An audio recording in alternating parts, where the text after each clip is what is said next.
Ay guys, panoorin natin to.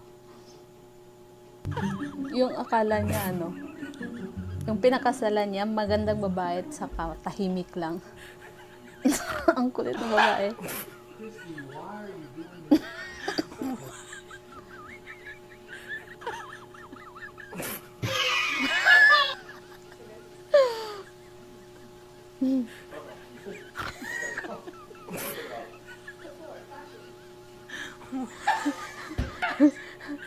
Mali ka. Sa pinakasalan mo, hindi siya makulit. Ay, hindi siya tahimik.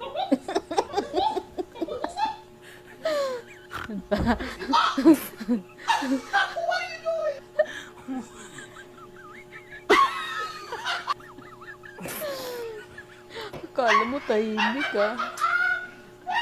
Ayan.